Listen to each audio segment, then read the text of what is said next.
तो आइए हम जो आज के लिए प्रभु ने वचन दिया है, हम उसकी ओर अपना ध्यान लगाएंगे।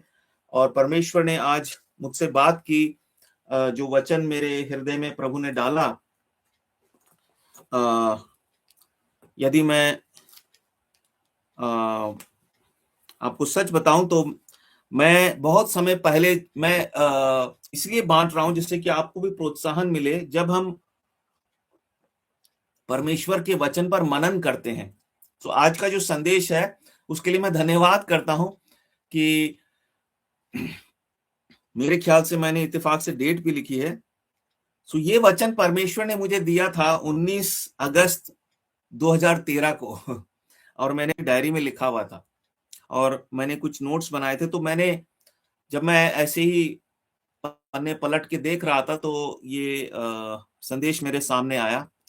संदेश तो परमेश्वर ने दिया, तब भी दिया और आज भी दिया, लेकिन कुछ बातें मैंने इधर लिखी थी और मुख्य रूप से जो परमेश्वर ने मुझसे बात की थी उस समय भी की थी और आज फिर से किया। परमेश्वर ने इस वचन के द्वारा मुझसे बात की और ये वचन जो थंबनेल में मैंने डाला है वो है उत्पत्ति 4 अध्याय और उसका 7वां वचन। आइए हम हमेशा की तरह पहले उस वचन को पढ़ेंगे जिसके ऊपर आज का संदेश आधारित है। उत्पत्ति 4 अध्याय 7 वचन। यदि तू भला करे तो क्या तेरी भेंट ग्रहण ना की जाएगी। हम आगे का वचन अभी नहीं पढ़ेंगे क्योंकि मुख्य तौर पर परमेश्वर ने इन्हीं शब्दों के द्वारा मुझे उस समय भी प्रकाशन दिया, जो मैं कुछ बिंदुओं में आपसे बांटूंगा भी जरूर, और कुछ और बातें भी प्रभु ने आज शाम के इस मनन के लिए, हम सब के हृदयों को उभारने के लिए, हमें आशीष देने के लिए परमेश्वर ने दिए हैं, उनको भी मैं बांटूंगा। पहली बात हम देखते हैं इस वचन पर, इन शब्दों पर अगर हम गौर करें, यहां पर परमेश्वर हमें एक साधारण सा संदेश देना चाहता है। जैसा मैं हर बार कहता हूं, ये एक हमारा परमेश्वर ने जो बोझ दिया है, आप कह सकते हैं एक बाइबल स्टडी भी है। हम आराधना के विषय में सीखते हैं परमेश्वर के वचन के द्वारा, जिससे कि हम एक सिद्ध आराधक बन सके, एक सिद्ध आराधक बन सके, परमेश्वर की इच्छा के अनुसार हम उसकी आराधना कर सकें। दो बातें परमेश्वर हमें इस वचन के द्वारा भी, इस छोटे से जो भाग मैंने पढ़ा 7 वचन का, और कुल मिला के जो पूरी घटना है, ये जो पूरा 4 अध्याय का पहले वचन से लेकर और कुल मिला के हम कह सकते हैं जो 10 वचन तक की जो वहां पर व्याख्या दी गई है उस घटना की, उसमें से कुछ बातें परमेश्वर हमें इस शाम के समय में आज इस संदेश के द्वारा हमें बताना चाहता है। उसका निचोड़ क्या है? 2 बातें हैं। अगर हम इसी भाग को हम देखेंगे, यदि तू भला करे तो क्या तेरी भेंट ग्रहण ना की जाएगी। 2 बातें परमेश्वर ने मुझे दिखाई। आराधना का अर्थ, आराधना का मतलब क्या है?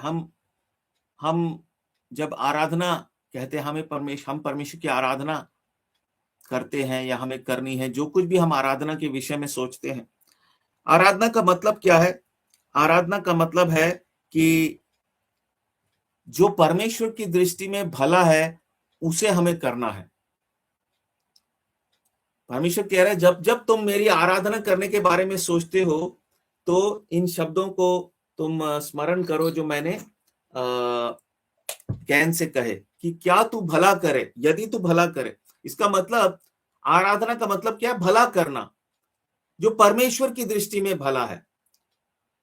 स्वाभाविक है, मनुष्यों की बात नहीं कर रहा परमेश्वर, है ना, लेकिन कई बार शैतान वो बहुत चालाक है और कई बार हम विश्वासियों को वो मूर्ख बनाने के लिए कोशिश करता है और हम बन भी जाते हैं। और वो कहता है कि देखा, परमेश्वर ने तो खुद कहा है कि जो भला है वो करो। देखो, तुम्हारे पड़ोसी कहते हैं कि ये भला है तो तुम ये करो। और बहुत से विश्वासी कहते हैं तुमसे ये भला है तो तुम ये करो, लेकिन परमेश्वर का वचन, जो परमेश्वर के सही दर्शन में चल रहे हैं, वो इस बात को भली भांति जानते हैं कि परमेश्वर का जो पैमाना है, जो स्टैंडर्ड है, जो स्तर है, वो मनुष्यों का स्तर नहीं है। मनुष्यों की दृष्टि में तो कुछ भी भला हो सकता है वो बात सच में परमेश्वर की दृष्टि में भी भली हो, लेकिन ये भी हो सकता है कि परमेश्वर की दृष्टि में वो घृणित हो। हम वचन के द्वारा भी इसको देख लेंगे आगे चलकर। और दूसरी बात, इस छोटे से भाग में से उत्पत्ति 4 के 7वें वचन में से हमें जो परमेश्वर बताना चाहता है कि परमेश्वर की आराधना का अर्थ क्या है। हर समय परमेश्वर, देखिए मैं फिर से उस भाग को पढ़ रहा हूं, आप भी उस पर गौर कीजिए। यदि तू भला करे तो क्या तेरी भेंट ग्रहण ना की जाएगी। पहला शब्द है भला करना, डूइंग व्हाट इज गुड, भलाई के काम करना, जो परमेश्वर की दृष्टि में भला है वो करना। दूसरी जो बड़ी बात है, ग्रहण, परमेश्वर की दृष्टि में ग्रहण योग्य बनना। आराधना का मतलब क्या है? आराधना का मतलब है कि मुझे परमेश्वर की दृष्टि में ग्रहण योग्य बनना है। और जैसा मैंने कई बार कहा, जो परमेश्वर ने मुझ पर प्रकट किया, जाहिर किया, कि आराधना जो है वो तो निरंतर हमारे जीवन में होनी चाहिए। ऐसा नहीं है ये मानवीय परंपराओं पर आधारित नहीं हो सकती, मनुष्य की बनाई हुई शिक्षाओं पर आधारित नहीं हो सकती कि कोई हमें बताए ऐसा करना है ऐसा। तो वो व्यक्ति परमेश्वर का दास नहीं है, वो परमेश्वर की ओर से दर्शन पाया हुआ व्यक्ति नहीं है जो आपको बता रहा है। आराधना कोई कोई प्रोसीजर नहीं है, कोई स्टेप बाय स्टेप एक्टिविटी नहीं है। वो तो व्यवस्था के समय मूसा को जरूर बताई थी, पर उसमें भी एक दर्शन था। आराधना एक जीवन शैली है, आराधना एक स्वभाव है, आराधना एक it's an attitude of life. हमारा एक एटीट्यूड होना चाहिए, हमारा एक स्वभाव आराधक का। आराधना को हमें परमेश्वर की आत्मा की अगुवाई में हमें समझना है इसका अर्थ। और अगर हम ऐसा नहीं करेंगे तो वो एक सिर्फ मात्र एक विधि बनकर रह जाएगी, एक परंपरा बन जाएगी, और वो जो है फिर एक जो है कभी कभी करने वाली क्रिया बन जाएगी, सुबह शाम दोपहर इस तरीके से। पर हमें तो परमेश्वर की आराधना का संपूर्ण दर्शन चाहिए, तभी हम परमेश्वर की दृष्टि में ग्रहण योग्य ठहरेंगे। सो आराधना का मतलब क्या है? To do what is good in the sight of God always. हमेशा जो परमेश्वर की दृष्टि में अच्छा है उस कार्य को करते रहना। और दूसरी चीज है, ऑब्वियसली ये स्वाभाविक बात है, ये इसका जो है उसका फल स्वरूप क्या होगा कि हम परमेश्वर की दृष्टि में ग्रहण योग्य होंगे। The natural outcome of doing whatever is good in the sight of God is that we will always be acceptable to our heavenly Father. हम लोग हर समय परमेश्वर की दृष्टि में ग्रहण योग्य बनेंगे। और यही दूसरे शब्दों में परमेश्वर हमसे, आपसे, मुझसे कह रहा है कि मेरे बच्चों, मैं ये चाहता हूं। क्यों परमेश्वर का वचन, क्यों परमेश्वर के द्वारा चुने हुए सेवकों ने हर समय हमें ये सिखाया, प्रेरितों ने ये शिक्षा दी कि पौलुस कहता है पहले थिस्सलुनीकियों 5 अध्याय में और उसके 16, 17, 18 में कि हर समय आनंदित रहो, परमेश्वर को धन्यवाद देते रहो ऑल द टाइम, और उससे प्रार्थना करो। यही पिता की इच्छा है प्रभु यीशु मसीह में हमारे लिए। क्यों हमें हर समय? क्योंकि वहां पर वो धन्यवाद शब्द कहता है, लेकिन बहुत से और संदर्भ अगर हम देखेंगे वचन में, तो बहुत से और रेफरेंसेस को देखेंगे तो हमें बताया जाता है कि हमें निरंतर प्रार्थना करनी है। और ये स्वयं हमारी आत्मा में हम परमेश्वर की इस आवाज को सुनते हैं कि तू मेरी स्तुति कर, मेरी महिमा कर।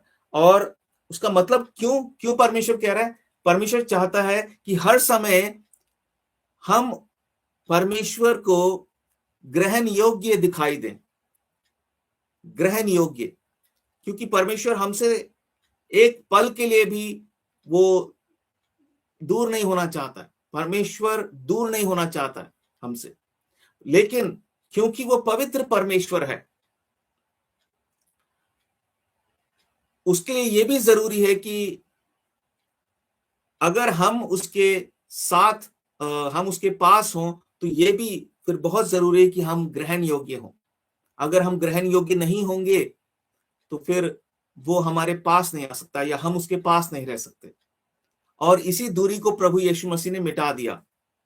और अब हमें सुनिश्चित करना है कि प्रभु यीशु मसीह की सहायता से हम हमेशा इस दूरी को जो है वो अब हम हमेशा के लिए दूर रखें, इसको कभी ना हमारे और परमेश्वर के बीच में आने दें। ये सिर्फ प्रभु यीशु मसीह के द्वारा ही संभव है कि ये दूरी जो है फिर हम अपने और परमेश्वर के बीच में ना आने दें।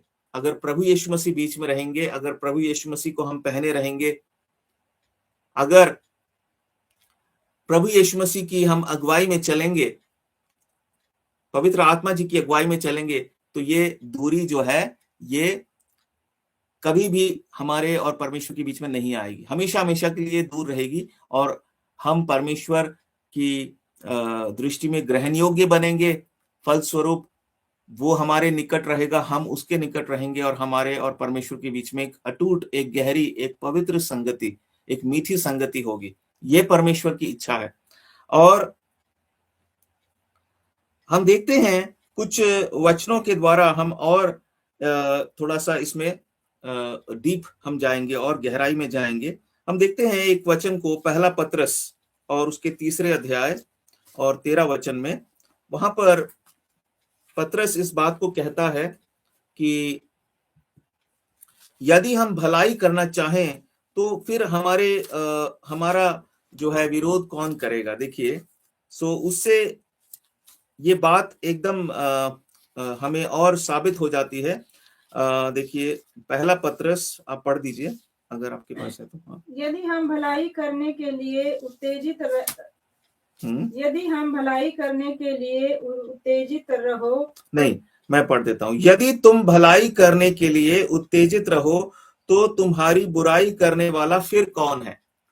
तो पत्रस कहता है कि अगर आप और मैं, क्योंकि ये उसने कलीसिया के बहन भाइयों से, परमेश्वर के लोगों से बात कही, अगर हम और परमेश्वर आज हमें फिर से रिमाइंड करा रहा है, याद दिला रहा है पत्रस के शब्द, अगर तुम भलाई करने में लगे रहो, भलाई करने का अर्थ जो परमेश्वर की दृष्टि में भला है। परमेश्वर ने कैन से कहा, यदि तू भला करे तो क्या तेरी भेंट ग्रहण नहीं की जाएगी। कितने सेवकों ने आपसे ये कहा है कि आप भलाई करने में लगे रहो।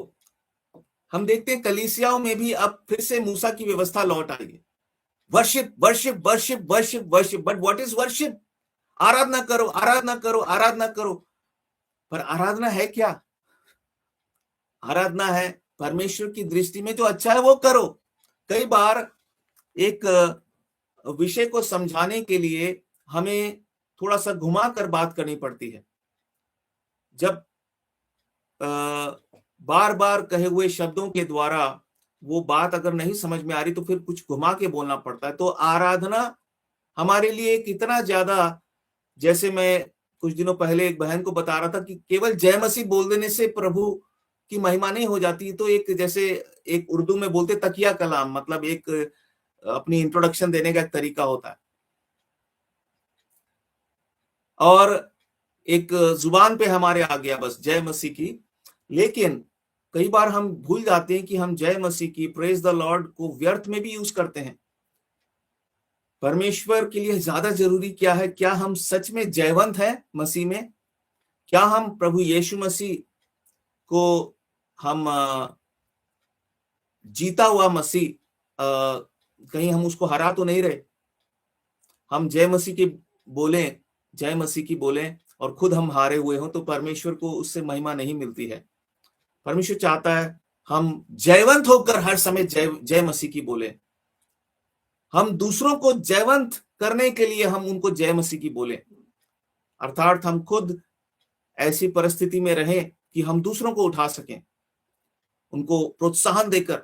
सो खैर वो एक अलग बात है। और यहाँ पर हम वर्शिप आराधना का प्रयोग करते, पर हम ये क्यों नहीं कहते, आज शाम को प्रभु हमसे कह रहा है तुम ये कहो, पतरस कह रहा है यदि तुम भलाई करने के लिए उत्तेजित हो, मतलब बहुत ही डेस्परेट हो, बहुत ही आप तत्पर हो, बहुत ही समर्पित हो कि नहीं मुझे तो भलाई करनी है, जो परमेश्वर की दृष्टि में भला वही मैं करूंगा।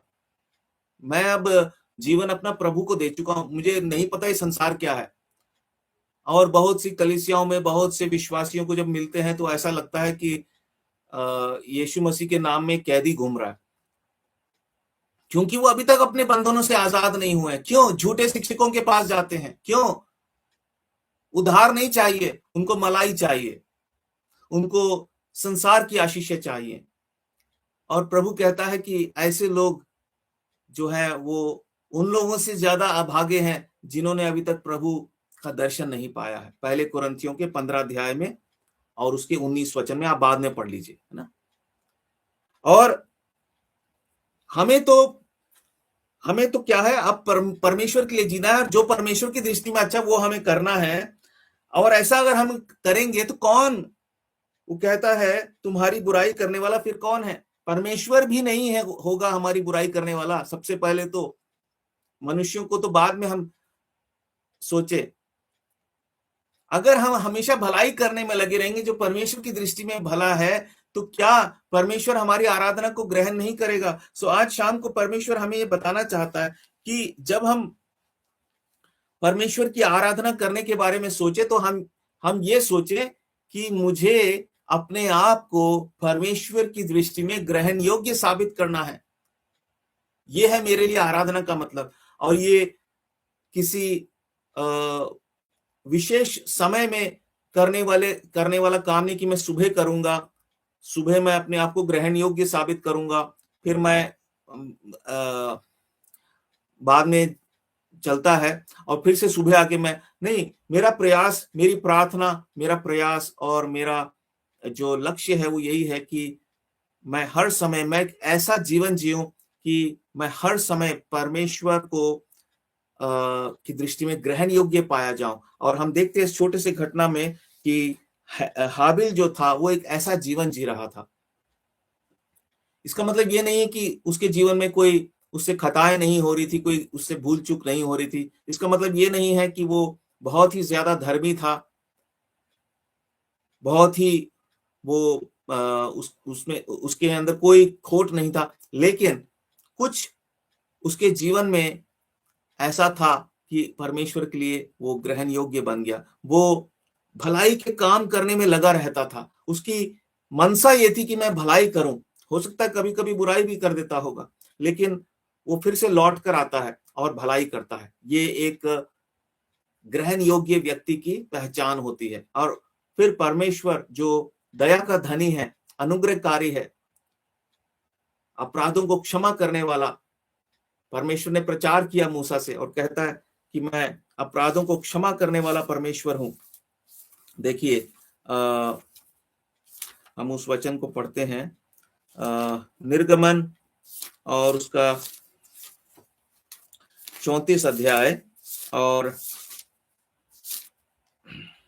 देखिए परमेश्वर ने प्रचार किया मूसा से, निर्गमन 34 और उसका 6। यहोवा उसके सामने होकर यूं प्रचार करता हुआ चला, यहोवा यहोवा ईश्वर दयालु और अनुग्रहकारी, कोप करने में धीरजवंत और अति करुणामय और सत्य, हजारों पीढ़ियों तक निरंतर करुणा करने वाला, अधर्म और अपराध और पाप का क्षमा करने वाला है, परंतु दोषी को वह किसी प्रकार निर्दोष ना ठहराएगा। जो लोग परमेश्वर की दृष्टि में ग्रहण योग्य नहीं बनते हैं वो दोषी हैं। हमें ग्रहण योग्य बनना है। परमेश्वर का धन्यवाद हो, प्रभु यीशु मसीह हमारे लिए आया कि हम ग्रहण योग्य बन जाएं। पर अब जब प्रभु को हमने पा लिया है तो हमें निरंतर प्रभु में बने रहना होगा, तभी हम ग्रहण योग्य बने रहेंगे। और प्रभु में बने रहने के लिए हमारे लिए जरूरी है कि हम भलाई के कार्य करें। जो कुछ परमेश्वर, हर एक सिचुएशन में, हर एक परिस्थिति में हमें अपने आप से पूछना है, क्या मैं भला कर रहा हूं जो परमेश्वर की दृष्टि में। हम ये ना कहे हाँ संडे को आराधना करूंगा जाके, वेडनेसडे को आराधना कर लूंगा, सुबह आराधना करूंगा। नहीं, ये झूठ है, ये गलत है, ये व्यवस्था है। मुझे आराधक प्रभु ने बनाया है और प्रभु ने मुझे ये योग्यता प्रदान की, आपको ये योग्यता प्रदान की। क्यों हम शैतान को मौका देते हैं? ये बात सच है कि हम कमजोर हैं, हम गिरेंगे, हमसे गलती होगी, लेकिन क्या है, परमेश्वर उस दशा में भी वो जानता है हमारा हृदय क्या चाहता है, और प्रभु उठाएगा। और आप उस गलती में एक प्लास्टिक जैसे सड़ता रहता है, आप देखिए कागज को जलाएंगे एकदम से जल के खत्म हो जाएगा, प्लास्टिक धीरे धीरे जलता रहेगा, गंदी बास मारता रहेगा। कई विश्वासियों को ऐसा जीवन जीने में बड़ा आनंद आता है क्योंकि सही दर्शन नहीं है। वो पूरे हफ्ते प्लास्टिक की तरह जलते हैं, रबड़ की तरह जलते हैं, धीरे धीरे धीरे धीरे धीरे। संडे को आते, थोड़ी देर के लिए वर्शिप करके चले जाते हैं, क्योंकि उनको विधि और व्यवस्था सिखा दी गई। कितनी कलीसियाएं अब पूरी तरह से इसके बंधन में है, एक रीति रिवाज और भी कितने रीति रिवाज, पाम संडे, ये फ्राइडे, वो अब क्या है, ये तो जिन लोगों को दर्शन है वो जानते हैं कि ये परमेश्वर की महिमा ऐसे नहीं होती। लेंट और पता नहीं कौन सा पैशन वीक, और फिर ये सब क्या है, दिल को बहलाने वाली बातें हैं। क्या आप जो परमेश्वर की दृष्टि में भला है वो करते हैं? क्या आपकी पहचान स्वर्ग में ये है, ये मेरी दृष्टि में जो भला है वो कर रहा है? और इसीलिए ये इसकी भेंट मैं ग्रहण करता हूं। क्या हम परमेश्वर की आराधना इसलिए करते हैं कि हमारी आराधना ग्रहण योग्य हो, या हम इसीलिए करते हैं क्योंकि किसी ने हमें सिखा दिया आराधना करो, आराधना करो, आराधना करो? पौलुस का मतलब ये नहीं था। हमारी आराधना के नाम में कोई भी क्रिया हमारे बुरे कामों का बदला नहीं हो सकती, हमारे पश्चाताप का बदला नहीं हो सकता। अर्थात मैंने पश्चाताप तो किया नहीं, और प्रभु तेरा धन्यवाद हो, प्रभु तू महान है, प्रभु तेरा मैं शुक्रगुजार हूं, प्रभु मेरे पास शब्द नहीं है, और बड़ी सुंदर सुंदर प्रार्थनाएं और आराधना, बड़े सुंदर सुंदर गीत। लेकिन प्रभु कह रहा है पश्चाताप कौन करेगा भाई? उस बुराई का क्या जो तुमने की है, तुम्हारी भेंट मैं ग्रहण नहीं करूंगा। आई एम सो सॉरी, मैं बहुत दुखी हूं, खेदित हूं, पर मैं क्या करूं? मैं अपनी पवित्रता के साथ समझौता नहीं कर सकता। अगर मैंने अपनी ही पवित्रता के साथ समझौता कर लिया तो फिर विनाश हो जाएगा, फिर अनंत काल का राज्य नहीं रहेगा, फिर तो मेरा राज्य भी एक सीमित समय का राज्य होगा, क्योंकि वहां विनाश आ जाएगा। फिर मैं सब चीजों को मैं कैसे संभालूंगा? मैं परमेश्वर हूं, वो न्याय करने वाला धर्मी परमेश्वर है, वो धर्मी परमेश्वर है। हम बार बार इस शब्द को पढ़ते हैं पवित्र शास्त्र में। परमेश्वर क्या है? Is a righteous God, is a God of justice. दुर्भाग्य से आज परमेश्वर के लोग जो है वो इनजस्टिस का प्रतीक हैं, और फिर वो जस्टिस जस्टिस बोलते रहते हैं। जे से इंग्लिश भाषा में, अंग्रेजी भाषा में दो सुंदर शब्द हैं, J for Jesus, J for justice. But परमेश्वर के लोगों ने परमेश्वर के नाम को कलंकित किया है बहुत से मामलों में, बहुत से समय कालों में हम देख सकते हैं बार बार। इसीलिए पौलुस कहता है कि रोमियो और उसके दूसरे अध्याय में, पर हर एक पीढ़ी में कुछ ऐसे विश्वासी होते हैं, परमेश्वर के कुछ ऐसे लोग होते हैं, कुछ ऐसी डिनोमिनेशंस होती हैं। दुर्भाग्य से ये शब्द भी मुझे बोलना पड़ता है, क्योंकि उनको ऐसी विचारधारा ने जकड़ लिया है, ऐसे गलत दर्शन ने उनको अपना कैदी बना लिया है कि अब वो परमेश्वर के गवाह के रूप में वो परमेश्वर के लिए निंदा का कारण है।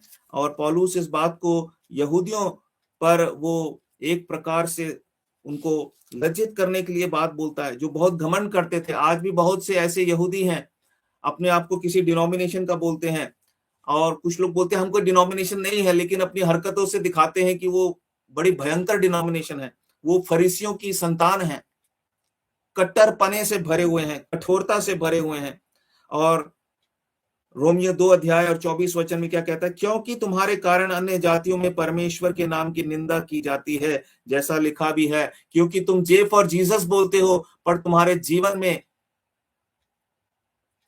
जीसस दिखाई नहीं देता है, जीसस का जस्टिस दिखाई नहीं देता है। तुम एक नंबर के फरीसी हो। तुम सिर्फ परमेश्वर के वचन को मंत्र के रूप में इस्तेमाल करते हो, सिर्फ तुम अपनी नीच कमाई के लिए इस्तेमाल करते हो, सिर्फ तुम अपने नाम को चमकाने के लिए इस्तेमाल करते हो। Shame on you. एक दिन परमेश्वर की आवाज वो सुनेंगे, शेम ऑन यू, वो टू यू। परमेश्वर ने फरीसियों को कहा, फरीसियों को कहा, आज परमेश्वर के लोगों की ये दुर्दशा है। और परमेश्वर कह रहे तुम मेरी वर्शिप करते हो, इतनी सारी मीटिंग्स, ये वो फलाना, क्यों ये प्रचार नहीं करते हो कि भाई और बहनों, do what is good in the sight of God. परमेश्वर की दृष्टि में जो भला है वो करो, ये आडंबर छोड़ दो। Worship is doing what is good in the sight of God. परमेश्वर की आराधना क्या है? हर समय वो करो जो परमेश्वर की दृष्टि में भला है। हर एक संडे को परमेश्वर के दासों को बोलना चाहिए, भाई और बहनों, परमेश्वर के प्रियजनों, आओ हम अपने जीवन को जांचें, आओ हम फिर से इस विषय में हम चेत जाएं और हम समर्पित हो जाएं। हमें परमेश्वर की दृष्टि में जो भला है वो करना है, और प्रभु को धन्यवाद दें कि उसने हमें भलाई के कामों के लिए उसने सृजा है। इफिसियों और उसके दूसरे अध्याय में हम पढ़ सकते हैं इस वचन को, इफिसियों और दूसरे अध्याय में। इसलिए मैं कहता हूं, अगर इन अंत के दिनों में बहुत से लोग तो चले गए, अब पता नहीं क्या होगा वहां जाके, यहां पर कुछ भी बोलते रहिए मेमोरियल में, क्या फायदा है? मेरे मेमोरियल में चाहे कोई मुझे गालियां दे, पर शुक्र है अगर परमेश्वर मुझे एक्सेप्ट कर ले, परमेश्वर मुझे ग्रहण कर ले। मेरे मेमोरियल में चाहे कोई ना आए, मुझे कोई दफनाए भी ना, मुझे कोई फर्क नहीं पड़ता है। प्रभु के लोग, सो कॉल्ड जो नामधारी क्रिश्चियंस हैं, मसीह लोग, या मैं उनको मसीह नहीं कहता, वो ईसाई लोग होते हैं, वो लोग क्या है, हमारे को ग्रेवयार्ड नहीं मिल रहा, हमारे को कब्रिस्तान नहीं मिल रहा। अरे कब्रिस्तान में चले भी जाओगे तो भी हो सकता है तुम पहले पुनरुत्थान का भाग ना हो, लेकिन वो अभी सोए हुए हैं लोग। तो इफिसियों दूसरा अध्याय और उसका 10 वचन, क्योंकि हम उसके बनाए हुए हैं और मसीह यीशु में उन भले कामों के लिए सिरजे गए जिन्हें परमेश्वर ने पहले से हमारे करने के लिए तैयार किया। बहुत सी कलीसियाओं में ये वचन जो है वो एक तरह से गायब है, अगर पढ़ते भी हैं तो कौवा आके ले जाता है वचन, क्योंकि अगले ही क्षण वो बुरा करते हैं और परमेश्वर की दृष्टि में वो ग्रहण योग्य नहीं है। परमेश्वर की आराधना क्या है? उसकी दृष्टि में ग्रहण योग्य बने रहना हर समय, ना कि कुछ बड़बड़ करके चले जाना, ना कि कोई 2-4 क्रियाओं को जो हमने सीख ली है करना, कुछ विधियों का पालन करके हम कहें मैंने परमेश्वर को कोई जरूरत नहीं है इन चीजों की, ये ढोंग करने का कोई फायदा नहीं है। अब हम देखते हैं कि हम कुछ वचनों को देखते हैं। हमने देखा 2 बातों को भला करने के बारे में। देखिए, क्योंकि मैंने इस बात को कहा कि जरूरी हमें जो परमेश्वर की दृष्टि में भला है वो करना है, तो हम वचनों से कुछ बातों को देख लेते हैं जिससे कि हम भ्रमित ना किए जाएं, शैतान के द्वारा भरमाए ना जाएं, किसी झूठे शिक्षक के द्वारा हम भरमाए ना जाएं, किसी झूठे विश्वासी के द्वारा, अरे भाई तो गलत कह रहा है। तो ऐसी दुष्ट आत्माओं को बांधने के लिए यीशु मसीह के नाम से हमें वचन को पढ़ना जरूरी है। लूका 16 अध्याय और उसके 15 वचन को देखिए।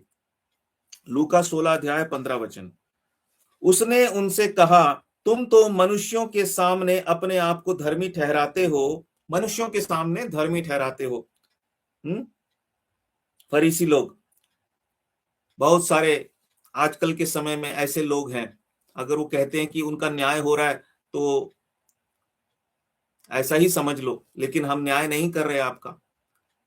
चाहे मेरे विषय में कोई ऐसा कहे, वो मेरे लिए अच्छा कह रहा है। अगर मेरे जीवन में कोई ऐसी बात दिख रही है कि मैं मनुष्यों को प्रसन्न करने की कोशिश कर रहा हूं, लेकिन न्याय है कि नहीं है ये तो परमेश्वर तय करेगा। सो प्रभु यीशु मसीह ने कहा, तुम तो मनुष्यों के सामने अपने आप को धर्मी ठहराते हो, परंतु परमेश्वर तुम्हारे मन को जानता है। परमेश्वर आपके और मेरे मन को जानता है। हम कुछ भी बोलते रहे, कोई फर्क नहीं पड़ रहा उसको, क्योंकि जो वस्तु मनुष्यों की दृष्टि में महान है वह परमेश्वर के निकट घृणित है। इससे साफ हो जाता है कि प्रभु यीशु मसीह ने ये नहीं कहा, पवित्र आत्मा जी ने ये नहीं कहा, यहोवा परमेश्वर ने जब कैन से कहा यदि तू भला करे, कौन सा भला? जो परमेश्वर की दृष्टि में भला है, मनुष्यों की दृष्टि में नहीं।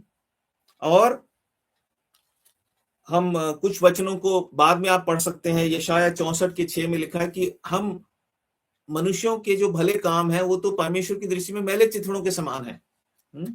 और ये बात भी सच है कि हम अगर चाहें तो परमेश्वर की दृष्टि में जो भला है वो सच में कर सकते हैं। प्रभु यीशु मसीह ने मत्ती 5 अध्याय और उसके 16 वचन में कहा कि तुम्हारा जो उजियाला है वो मनुष्यों के सामने जो है वो चमके। देखिए मत्ती 5 अध्याय 16 वचन, उसी प्रकार तुम्हारा उजियाला मनुष्यों के सामने चमके कि वे तुम्हारे भले कामों को देखकर तुम्हारे पिता की जो स्वर्ग में है बढ़ाई करें। तो ऐसा भी नहीं है कि मनुष्यों की दृष्टि में जो अच्छा है वो सब परमेश्वर की दृष्टि में घृणित है। कई बार मनुष्य भी जब हमारे भले कामों को देखते हैं जो परमेश्वर की दृष्टि में अच्छे हैं, तो वो भी परमेश्वर की बढ़ाई करते हैं। ऐसा नहीं है कि सब मनुष्य एक जैसे हैं। अन्य जातियों में भी लोगों को समझ है, उनका भी संभव है एक समय आएगा जब परमेश्वर उनका जीवन बदल देगा, पर उनमें से बहुत से ऐसे भी होंगे जो परमेश्वर को ठुकराएंगे। और वो परमेश्वर, क्योंकि प्रकाशित वाक्य की पुस्तक इस बात को स्पष्टता से व्यक्त करती है कि अंत के समय में जब विपत्तियां आएंगी मनुष्य जाति पर, तब भी लोग दंड पाने के बावजूद भी वो पश्चाताप नहीं करेंगे। आप पढ़िए उसमें से। और लेकिन मैंने ये वचन इसलिए पढ़ा क्योंकि ऐसा भी नहीं हम कह सकते कि जो कुछ परमेश्वर की दृष्टि में अच्छा है वो कभी भी लोगों को नहीं अच्छा लगेगा। नहीं, प्रभु यीशु मसीह ने कहा इस बात को कि अगर सच में हमारे अंदर परमेश्वर की ज्योति है और वो चमक रही है, तो हमारे जीवन से भले काम दिखाई देंगे जो परमेश्वर की दृष्टि में भले हैं, और बहुत से मनुष्य भी उनको देखकर भला कहेंगे। क्यों मैंने कहा? क्योंकि अगर हम इस वचन की तुलना लूका 16 अध्याय के 15 वचन से करें तो हमें इसका जो है एक स्पष्टीकरण मिल जाता है। प्रभु ने वहां पर कहा लूका 16 के 15 में, क्योंकि जो वस्तु मनुष्यों की दृष्टि में महान है, इसका मतलब बहुत सी ऐसी चीजें हैं जिनको मनुष्य महान कहते हैं, भला कहते हैं, वो परमेश्वर की दृष्टि में घृणित है।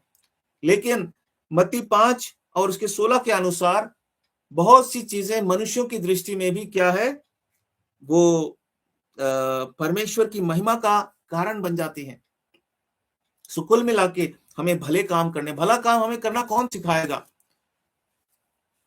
हम सबके लाभ के लिए शाम के समय प्रभु अपने वचन से हमें बताना चाहता है। बहुत से कानों को लुभाने वाले प्रचारक इन बातों को नहीं कहते हैं क्योंकि वो सिर्फ अपनी दुकान चलाना चाहते हैं। उनका बिजनेस है, church is a business for them, it's a private limited company. और वो भवन बनाते हैं झूठ बोलकर, लैंड खरीदते हैं झूठ बोलकर, अपने बच्चों को दे जाते हैं, अपने चेले चपाटों को दे जाते हैं। वो चर्च नहीं है, वो डाकुओं की खो है और वो भ्रम में है। और बहुत से ऐसे लोग जो भ्रम में ही रहना चाहते हैं वो उनके पीछे फौज बनाकर वो निकल पड़ते हैं। लेकिन जो आजाद होना चाहते हैं वो प्रभु यीशु मसीह का दर्शन पाकर वो परमेश्वर की महिमा करते हैं, परमेश्वर की महिमा करते हैं प्रभु की सहायता से। देखिए इस वचन को पढ़िए, इब्रानियों और उसका 5 अध्याय और 14 वचन। पर अन्न सयानों के लिए है, जिनकी ज्ञानेंद्रियां अभ्यास करते करते भले बुरे में भेद करने में निपुण हो गई हैं। पहले हमें ये तो पता चले भला क्या है बुरा क्या है। हम तो वो काम कर रहे हैं जिससे पास्टर जी खुश हो रहे हैं हाँ, ओ भाई जी खुश हो रहे हैं। हाँ, आई रिस्पेक्ट माई एल्डर्स। कुछ जवान भाई आजकल ऐसे फैशन चला हुआ, आई रिस्पेक्ट माई एल्डर्स। उनका जो वर्ड रिस्पेक्ट है उसका मतलब है मैं अपने एल्डर्स की चापलूसी करता हूं, मैं बटरिंग करता हूं। आई से दिस टू शेम देम। मैं ये इसलिए कहता हूं कि उन्हें शर्म आए, जिससे कि परमेश्वर के सामने वो अपना मुंह दिखा सके। बहुत ही लज्जा की बात है कि कई जवान आज इस तरीके का जीवन जी रहे हैं। वो अपने एल्डर्स के पीछे छिपकर और ढोंग करके कि हम बहुत रिस्पेक्ट करते हैं, हम वो मनुष्यों को दिखाने वाला आदर है। मैं ये बिल्कुल नहीं कह रहा हूं कि उनको ऐसा करना चाहिए कि वो डिसरिस्पेक्ट करें, पर हमें मनुष्य से बढ़कर परमेश्वर की महिमा करना, हमें मनुष्य से बढ़कर परमेश्वर का आदर करना चाहिए। महिमा शब्द तो मनुष्य के लिए है ही नहीं, वो तो सिर्फ परमेश्वर के लिए है। और कई बार हम आदर को भी महिमा से बदल देते हैं, हम मनुष्य की महिमा करनी शुरू कर देते हैं, गुणगान गाना शुरू कर देते हैं, और हमें भले बुरे का ज्ञान नहीं रहता। यहां पर क्या कह रहा है कि अन्न मतलब परमेश्वर का वचन। परमेश्वर के वचन में जब हम उसका दर्शन पाते हैं, बाइबल कॉलेज जाके नहीं, डिग्रियां करके नहीं। मैं बार बार ये बात इसलिए कहता हूं क्योंकि शैतान ने ये जो एक जाल बनाया है वो परमेश्वर के सुसमाचार के कार्यों का नाश करने के लिए बनाया है। सारे बाइबल कॉलेजेस बंद हो जाने चाहिए और उन्हें सड़क पर जाके प्रचार करना चाहिए। उन्हीं के कारण सुसमाचार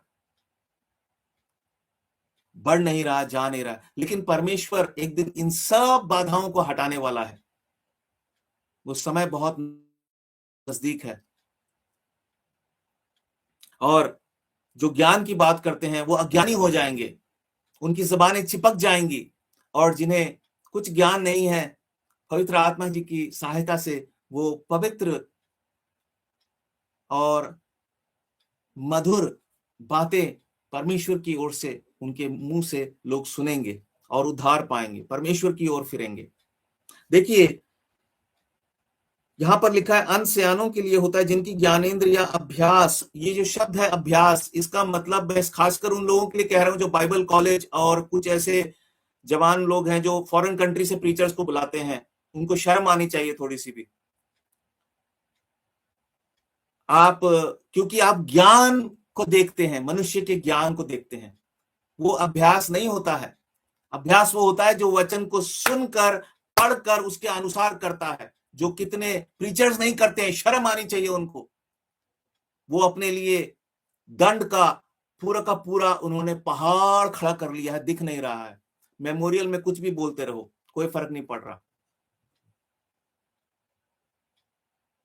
हम बोलते हैं हम एक ऐसे देश में हैं जहां बहुत अंधकार है, अंधविश्वास है। सबसे बड़ा अंधकार अंधविश्वास आपके जीवन में खुद है। कलीसिया आज अंधकार से भरी हुई है। ऐसे झूठे प्रशंसक हैं, ब्रदर गॉड इज ब्लेसिंग अस अपनी पीठ थपथपाने वाले। डेफिनेटली गॉड इज ब्लेसिंग, परमेश्वर हमें आशीष दे रहा है, लेकिन हम परमेश्वर को क्या दे रहे हैं? क्या हमें शर्म नहीं आनी चाहिए? क्या हमें शर्म से अपने सर झुकाकर विलाप नहीं करना चाहिए? पर परमेश्वर के लोगों को लकवा मार चुका है। उनके होठ, जैसी विलाप की बात आती है ऐसे हो जाते हैं उनके होठ, ऐसे मुर्दे की तरह बन जाते हैं। पर वो दिन निकट आ रहा है जब वो चीखेंगे, चिल्लाएंगे और उन्हें बातें स्मरण आएंगी। हम देखते हैं हमें भला बताने वाला तो परमेश्वर है। और वचन का अध्ययन करने का मतलब ये नहीं है कि हम शब्द के हम पुजारी बन जाएं। देखिए दूसरा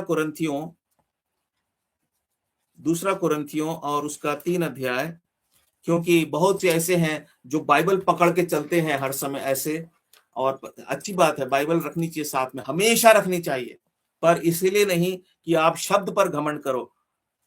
उसी शब्द से परमेश्वर 2 टुकड़े कर देगा। वचन 2 धारी तलवार है। बहुत से लोगों ने इस 2 धारी तलवार को गलत तरीके से पकड़ा हुआ है।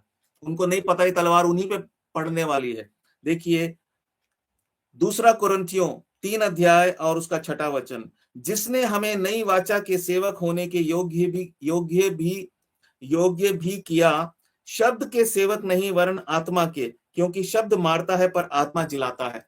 परमेश्वर के वचन का अभ्यास करने का मतलब है पवित्र आत्मा जी की सहायता से उस वचन को हम जब पढ़ें और हम उससे परमेश्वर का संदेश प्राप्त करें, हमारे जीवन में वो वचन कार्य करे और हम उस वचन के अनुसार चलने लगे। जो वचन कहता है वो हम करें, ना कि वचन का इस्तेमाल करके अन्याय और कठोरता, स्वार्थ के काम हम करें, भ्रम फैलाने वाले काम करें।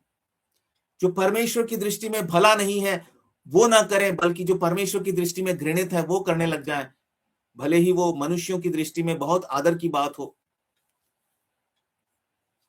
इसका मतलब उन्हें भले और बुरे का ज्ञान नहीं है, क्योंकि वो अन्न को नहीं ग्रहण करते। वो बाइबल कॉलेज जाते हैं, बड़ी बड़ी डिग्रियां हैं उनके पास, बड़े बड़े पोजीशंस हैं, बड़े बड़े उनको पोजीशंस मिली हुई हैं, वो कहीं काउंसलर हैं, कहीं चैपलिन हैं, कहीं कुछ हैं। बहुत से ऐसे लोग मुझसे नाराज हो सकते हैं, आपका पूरा हक है मुझसे नाराज होइए, पर मैं ही नहीं चाहता कि परमेश्वर आपसे नाराज हो। इससे पहले आपका समय खत्म हो जाए, आप जाग जाएं और इस भ्रम से बाहर आ जाए कि आपकी डिग्रियां काम नहीं आने वाली, उस पर घमंड करना छोड़ दीजिए। अगर आपने ये सब किया है, दैट्स वेरी गुड, बहुत अच्छी बात है, बट परमेश्वर को जो चाहिए वो उसे दीजिए। और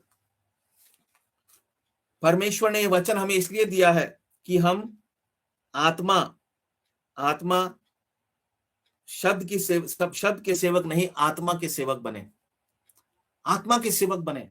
परमेश्वर का आत्मा हमें बताएगा कि हमें वचन का प्रयोग कब करना है, कैसे करना है, किस लिए करना है। और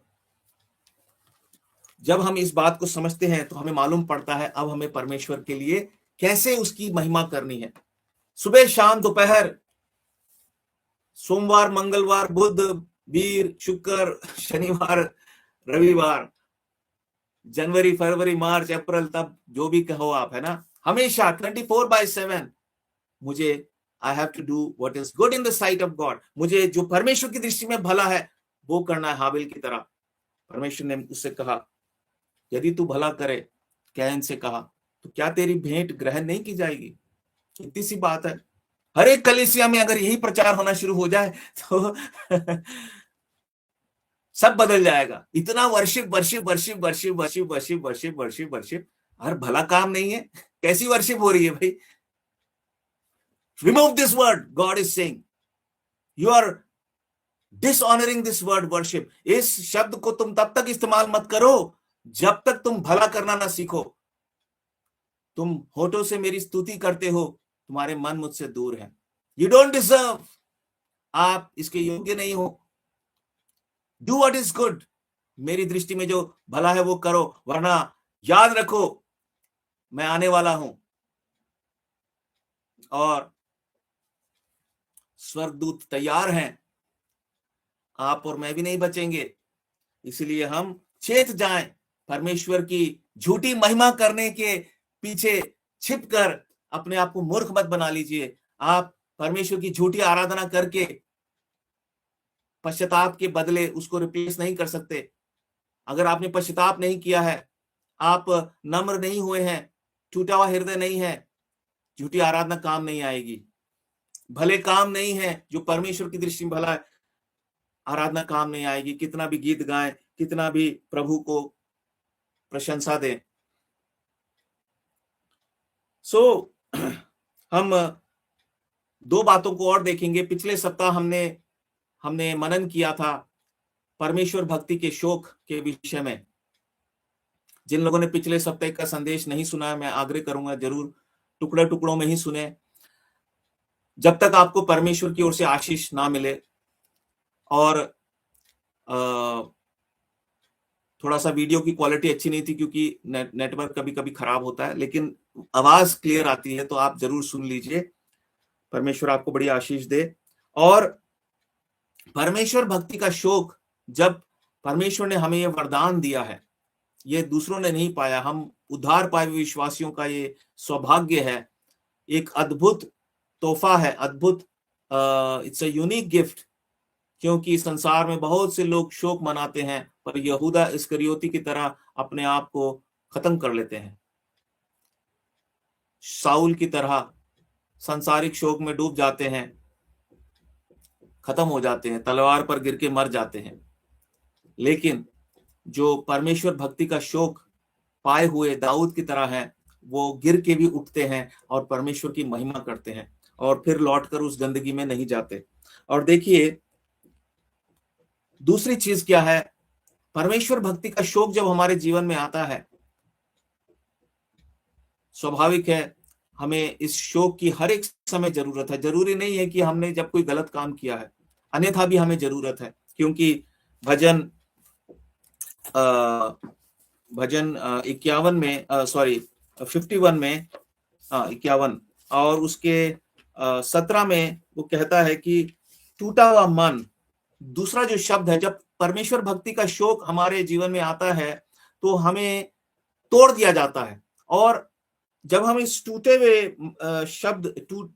टूटे हुए मन के बारे में हम पढ़ते हैं, तो कई बार हमारे मन में विचार आता है कि जब हमने कोई गलती की है और हम उसके कारण शोकित होते हैं, तभी हमारा मन टूटता है। लेकिन ऐसा नहीं है।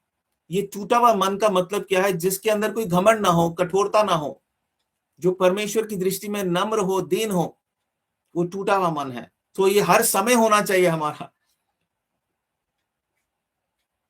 और परमेश्वर भक्ति का शौक हमें दिया जाता है निश्चित रूप से पश्चाताप करने के लिए भी, जब हम किसी गहरे पाप में गिरे हों। लेकिन हमें एक टूटे हुए मन में रहने के लिए भी परमेश्वर भक्ति का शौक चाहिए, क्योंकि वो हमें स्मरण दिलाता है हमारी वास्तविकता का, और हमें घमंडी होने से बचाता है। और टूटा हुआ मन परमेश्वर के योग्य बलिदान है, इसलिए जो परमेश्वर के योग्य है वो तो फिर हमेशा ही हमारे पास होना चाहिए। उसे हम कभी कभी थोड़ा ना लेकर आएंगे। एवरी डे, एवरी मोमेंट, हर एक पल, हर एक दिन, ताउम्र जीवन के अंत तक मेरा और आपका टूटा हुआ हृदय होना चाहिए, टूटा हुआ मन। इसका मतलब वो नहीं है कि निराश है, इसका मतलब ये नहीं कि शर्मिंदा है, इसका जरूरी मतलब ये नहीं कि हमने कोई बहुत बड़ा पाप किया तभी हमारा मन टूटना चाहिए। नहीं, ऑलवेज, हमेशा टूटा हुआ मन। जब हम टूटा हुआ मन लेके जिएंगे, जैसे हाबिल के पास था, जो परमेश्वर की दृष्टि में भला है, हम वो करेंगे। जब तक आपका और मेरा टूटा हुआ हृदय नहीं होगा, तो क्या होगा? हम जो परमेश्वर की दृष्टि में भला है वो नहीं करेंगे। जो मनुष्यों की दृष्टि में भला है, जो हमारी दृष्टि में भला, हम वो जरूर करेंगे। हाँ, मैं धर्मी हूं, हमारे जीवन में मैं आ जाएगा। टूटा हुआ मन का मतलब क्या है? देयर इज नो मैं, कोई मैं नहीं है, मैं कुछ भी नहीं हूं, जो कुछ है प्रभु है, और प्रभु को ही सारा आदर और महिमा मिलना चाहिए। मेरे साथ किसी ने गलत किया, कोई बात नहीं, पर मैं वो करूंगा जो परमेश्वर की दृष्टि में भला है। मेरी कोई गलती नहीं थी, उस व्यक्ति ने मुझे ऐसा कहा, अब मैं ऐसे बात ही नहीं करूंगा। परमेश्वर की दृष्टि में तो ये भला नहीं है। हमें जो परमेश्वर की दृष्टि में भला है वो करना है। हम अपने दुख को बड़ा बना लेते हैं, मेरे से ज्यादा दुखी कोई नहीं है, परमेश्वर की दृष्टि में भला नहीं है। हमें सबके लिए हमारे हृदय में प्रेम होना और परमेश्वर की धार्मिकता के अनुसार चलना, वो भला है। और हम देखते हैं कि अंत करने से पहले इसी छोटे से भाग में से हमें जो 5, जो मैंने आपको बताया था कि बहुत समय पहले जब मैंने इस वचन पे मैं मनन कर रहा था और प्रभु ने ये दर्शन दिया, तो मुझे दिखाई 5 बातें, बहुत ही मैं स्पष्ट संक्षिप्त में और बहुत ही कम समय में मैं आपको ये 5 बातें बताना चाहता हूं। 5 जो हमारे लिए सबक हैं, इसी छोटे से भाग में हम देखते हैं। सबसे पहले देखिए, जब हम जो परमेश्वर की दृष्टि में भला है, जिसका मतलब क्या है, जब परमेश्वर की दृष्टि में जो भला है वो हम करने में लगे रहेंगे, तो हम परमेश्वर के लिए ग्रहण योग्य होंगे। हमारी आराधना अर्थात हमारा जीवन, जो कुछ भी आराधना के रूप में हम परमेश्वर के लिए हम गीत गाएं, हम अपने शब्दों में परमेश्वर की आराधना करें, प्रभु के लोगों के साथ मिलकर करें, एकांत में करें, हम कोई भी कार्य करें प्रभु के लिए, वो क्या होगा, एक ग्रहण योग्य भेंट होगी। और जब हम भलाई का जीवन जिएंगे, परमेश्वर की दृष्टि में जो भला है वो करेंगे, तो क्या हम इसी छोटे से भाग में से 5 बातों को देख लेते हैं। सबसे पहली चीज, हमारे जीवन में क्रोध नहीं होगा। अगर आप और मैं, हम ये ना कहें मुझे परमेश्वर की आराधना करनी है, बहुत से लोग करते हैं लेकिन क्रोध है उनके जीवन में। देखिए, क्रोध और नाराजगी या किसी चीज से नाखुश होने में फर्क होता है। कुछ लोग अगर कोई आपसे नाखुश है किसी बात को लेकर, किसी बात से उसके मन में खेद है, इसका मतलब ये नहीं कि वो क्रोध कर रहा है। हो सकता है आपके जीवन में कुछ ऐसी बात है, उसने कोशिश भी की आपको बताने के लिए, आप सुनने को तैयार नहीं है, इसलिए वो थोड़ा सा आपके लिए शोकित है, पर वो क्रोध नहीं। लेकिन क्रोध का मतलब क्या होता है? क्रोध का परिणाम हानिकारक होता है, भजन संहिता 37 और उसके 8 वचन के अनुसार। और यहां पर क्या हुआ, देखिए, हम उस वचन के अनुसार पढ़ लेते हैं। 6 वचन, हाँ, उत्पत्ति 4 का 6 वचन। तब यहोवा ने कैन से कहा, तू क्यों क्रोधित हुआ? क्योंकि वो परमेश्वर की दृष्टि में जो अच्छा है, जो भला है, वो नहीं कर रहा था। उसके जीवन में क्या था? क्रोध था। एक बारूद के जैसा क्रोध उसके अंदर भरा हुआ था। बहुत से लोगों के मैंने सुना है, शरीर में कई बार क्या होता है, बहुत गंदगी निकलती है, ऑपरेशन करके लोग निकालते, डॉक्टर कहते बहुत सारी गंदगी निकली है आपके शरीर में से, जमी होती हुई, पता नहीं होता उनको। प्रभु ना करे हम में से किसी के शरीर में ऐसी बातें हों, पर क्या है, लोगों ने, वो तो फिर भी ऑपरेशन करके निकल जाएगा, क्रोध भर रखा है। और बहुत से लोग ढोंग करते, मेरे को कभी गुस्सा नहीं आता है और जो लोग ज्यादा ऐसा बोलते हैं उनके अंदर बहुत ज्यादा गुस्सा भरा होता है कई बार। और प्रभु कहता है, क्रोध तो करो लेकिन तुम सूरज ढलने से पहले उसे त्याग दो। और हमारा क्रोध पल भर का ही हो, हमारा क्रोध पवित्र क्रोध हो। प्रभु ने भी क्रोध किया, चेलों को उसने डांटा। हम क्रोध भी जब करें तो परमेश्वर की महिमा के लिए करें, लेकिन एक ऐसा क्रोध है जो कैन के जीवन में था, जिससे बुराई उत्पन्न होती है। और देखिए, जब हम परमेश्वर की दृष्टि में जो भला है उसको करने पे हम फोकस करेंगे, ध्यान अपना केंद्रित करेंगे, तो क्रोधित नहीं होंगे हम, क्योंकि परमेश्वर का आत्मा हमें बताएगा ये ठीक नहीं है, give it up, this is bad, ये अच्छी चीज नहीं है, इसको छोड़ दो, त्याग दो। अगर ये क्रोध तुम पालोगे तो तुम उस रबड़ की तरह, जो जिसको जलाया जाए तो वो धीरे धीरे जलती है, सड़ाते रहती है। आपके घर के आसपास कोई प्लास्टिक रबड़ जलाएगा तो बहुत देर तक गंध आएगी उसकी, और बहुत हानिकारक भी होती है ना। और वैसे ही उस व्यक्ति का जीवन होता है, वो सड़ते रहता है। इन इंग्लिश वी से ही कीप्स सल्किंग, वो हमेशा सड़ते रहता है, अंदर ही अंदर कुंठा उसके अंदर आ जाती है। फिर दूसरी चीज, हमें इससे आजादी मिलेगी अगर हम जो परमेश्वर की दृष्टि में भला है हर समय उसी को करने का प्रयास करेंगे, क्योंकि वही परमेश्वर की आराधना है। दूसरी चीज, हम उदास नहीं होंगे, क्योंकि यहां पर देखिए, कैन परमेश्वर की आराधना करने आया था, उसको भेंट चढ़ाने आया था, लेकिन वहां पर दूसरा शब्द क्या है 6 ही वचन में, और तेरे मुंह पर उदासी क्यों छा गई है, उदास। हाँ, ऐसा दिखता है शक्ल से ही क्या ये आराधक है। कुछ लोग ऐसे टूटा हुआ मन है और ऐसे भयंकर उसमें आते हैं। तो ठीक है, दुख एक अलग चीज है, शोक एक अलग चीज है, पर ये उदासी, ये नेगेटिव, ये नकारात्मक उदासी, क्रोध मिला हुआ इसमें, हाँ?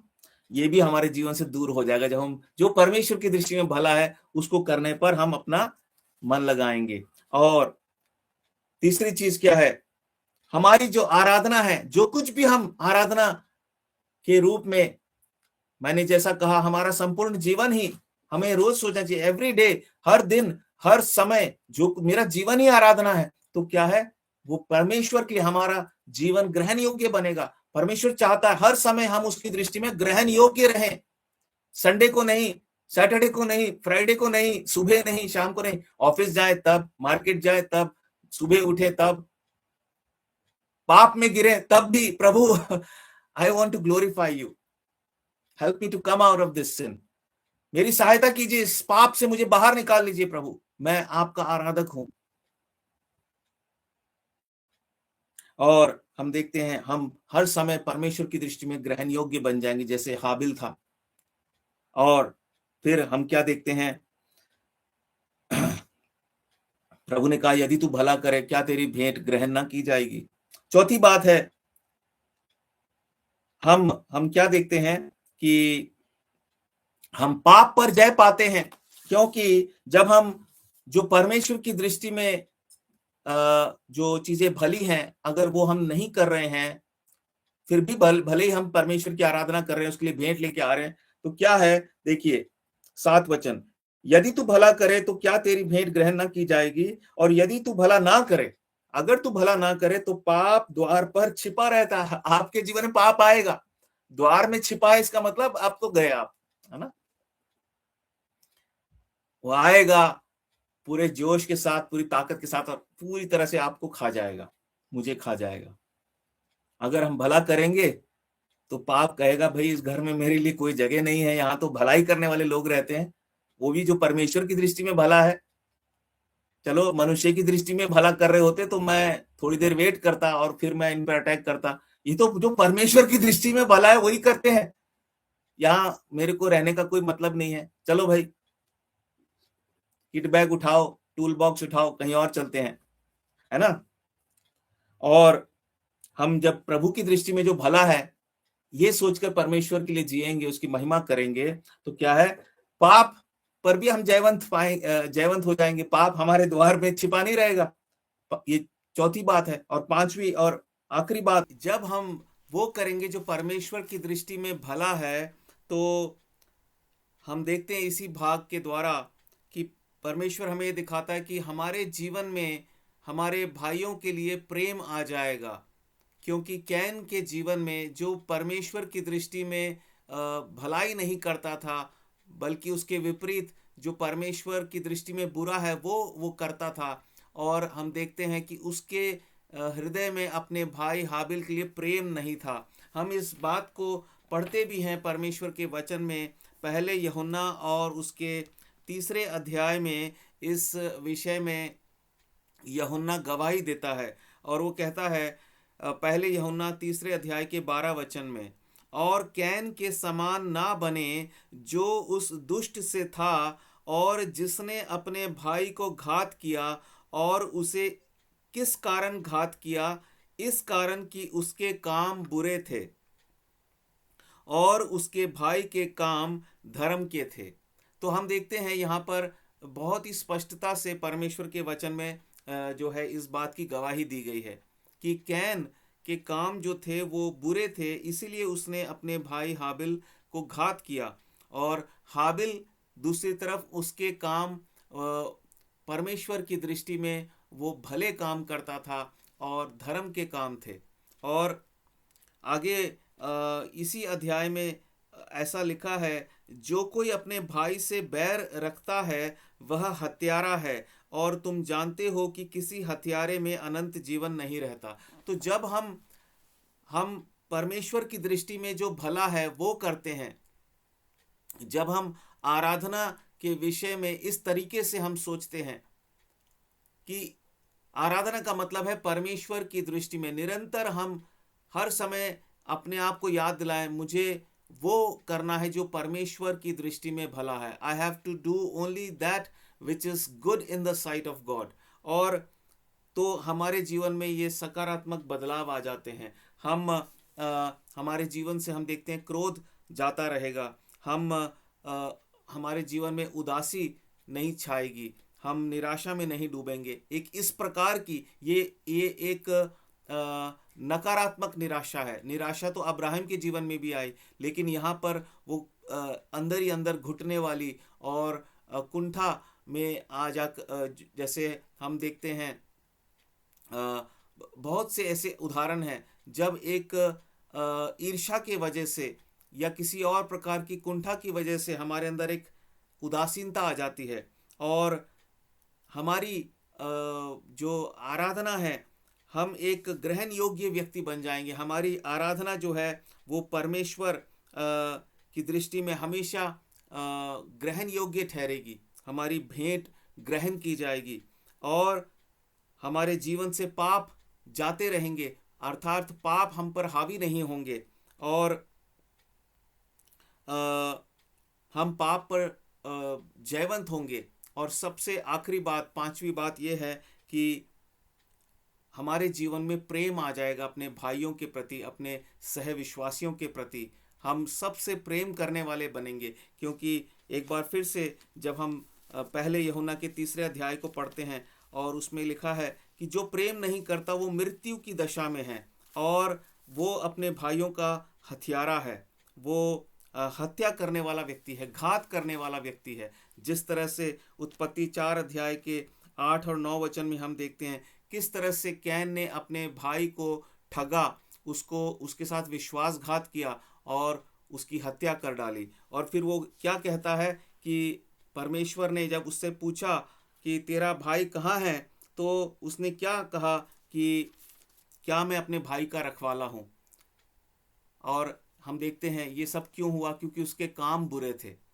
और अगर हमारे भी, हम आराधना तो कर रहे हैं परमेश्वर की एक रीत रिवाज के अनुसार, एक विधि के अनुसार, लेकिन हमारे काम बुरे हैं, परमेश्वर की दृष्टि में वो भले कार्य नहीं हैं। मत्ती 5 और 16 के अनुसार वो भले कार्य नहीं हैं। इफिसियों 2 और 10 के अनुसार वो भले कार्य नहीं हैं। तो फिर हम भी एक झूठी आराधना प्रभु को चढ़ाएंगे और परमेश्वर हमसे जब पूछेगा तुम्हारे भाइयों के विषय में क्या, तो हम घमंड से ये जवाब देंगे, क्या हम अपने भाइयों के रखवाले हैं? लेकिन वचन क्या कहता है? हम एक दूसरे के अंग हैं। हम एक दूसरे के लिए, हमारे हृदय में बोझ होना चाहिए, प्रेम होना चाहिए, एक दूसरे के लिए हमें अपना प्राण तक देना चाहिए।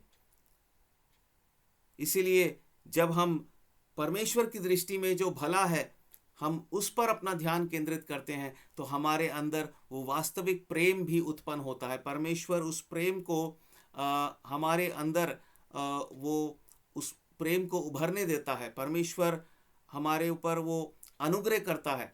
जब तक हम कुछ करेंगे नहीं, प्रभु का अनुग्रह हम कैसे पाएंगे? तो परमेश्वर क्या चाहता है हमसे? परमेश्वर चाहता है जो उसकी दृष्टि में भला है, मनुष्यों की दृष्टि में नहीं, हमारी अपनी दृष्टि में नहीं, पर परमेश्वर की दृष्टि में जो भला है वो हम करें। उससे परमेश्वर की महिमा होती है, उससे हमारे जीवन में प्रेम आएगा और हम किसी को ठोकर खिलाने वाले नहीं बनेंगे। हम किसी के लिए हानि का कारण नहीं बनेंगे, नुकसान का कारण नहीं बनेंगे, बल्कि उन्नति का कारण बनेंगे, आशीष का कारण बनेंगे और हम परमेश्वर के प्रेम में हम बढ़ेंगे।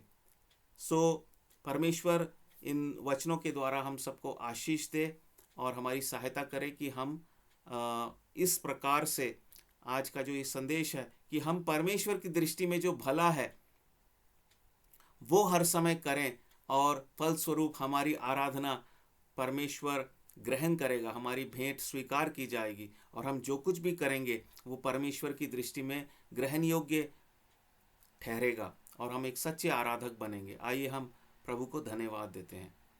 प्यारे पिता, आपका मैं धन्यवाद करता हूँ इस सुंदर वचन के लिए। एक बार फिर से प्रभु जी आपका मैं आभार मानता हूँ प्रभु जी कि आपने मेरे जीवन में प्यारे परमेश्वर ये प्रभु कार्य किया कि प्रभु जी मुझ जैसे हथियारे को, मुझ जैसे प्यारे परमेश्वर प्रभु जी बुराई के काम करने वाले को, प्यारे परमेश्वर जो कुछ भला कर नहीं सकता था, प्यारे पिता आपने प्यारे परमेश्वर मुझे अपने लहू से धोया, मुझे प्यारे परमेश्वर दुष्ट के हाथों से छुड़ाया। और प्यारे परमेश्वर मेरे अंदर जो कैन जैसा स्वभाव था प्यारे परमेश्वर, उसे आपने दूर किया प्यारे परमेश्वर। आज भी कई बार प्रभु जी जब मैं कैन के जैसे स्वभाव में आ जाता हूँ प्रभु, आप उस प्यारे परमेश्वर कड़वाहट को मेरे जीवन से दूर करते हैं और अपने पुत्र की समानता में मुझे प्यारे परमेश्वर फिर से आप प्यारे परमेश्वर आप परिवर्तित करते हैं प्यारे पिता। मैं धन्यवाद करता हूँ प्यारे परमेश्वर आपकी तमाम भलाइयों के लिए प्यारे पिता। आपने अपने वचन के द्वारा आज दिखाया प्यारे पिता, प्यारे प्रभु है हाबिल और कैन की घटना के द्वारा कि कैसे प्यारे परमेश्वर प्रभु जी आपकी आराधना करने का अर्थ क्या है प्यारे परमेश्वर, प्यारे परमेश्वर। और प्रभु जी किस तरह से प्यारे पिता आपकी आराधना का मतलब ही प्यारे परमेश्वर हर समय अपने आप को प्यारे परमेश्वर मुझे आपकी दृष्टि में ग्रहण योग्य साबित करना है, ग्रहण योग्य बना के रखना है प्यारे पिता। प्यारे प्रभु आपका धन्यवाद इन सभी वचनों के लिए। और प्यारे परमेश्वर जो तमाम भलाई के कार्य आपने आज के दिन तक मेरे जीवन में करे हैं और आने वाले समय में भी करेंगे, मैं आपका धन्यवाद करता हूँ। इस आराधना की भेंट को आपके चरणों में आपके एक लौते पुत्र और मेरे उद्धारकर्ता प्रभु यीशु मसीह के पवित्र और मीठे नाम से लाता हूँ। दया करके सुनिए और ग्रहण कीजिए। आमीन। प्रभु आपको बहुत आशीष दे। प्रभु ने चाहा तो अगले सप्ताह हम फिर से इसी तरह से मध्य साप्ताहिक आराधना संगति में हम जुड़ेंगे। जय मसीह की।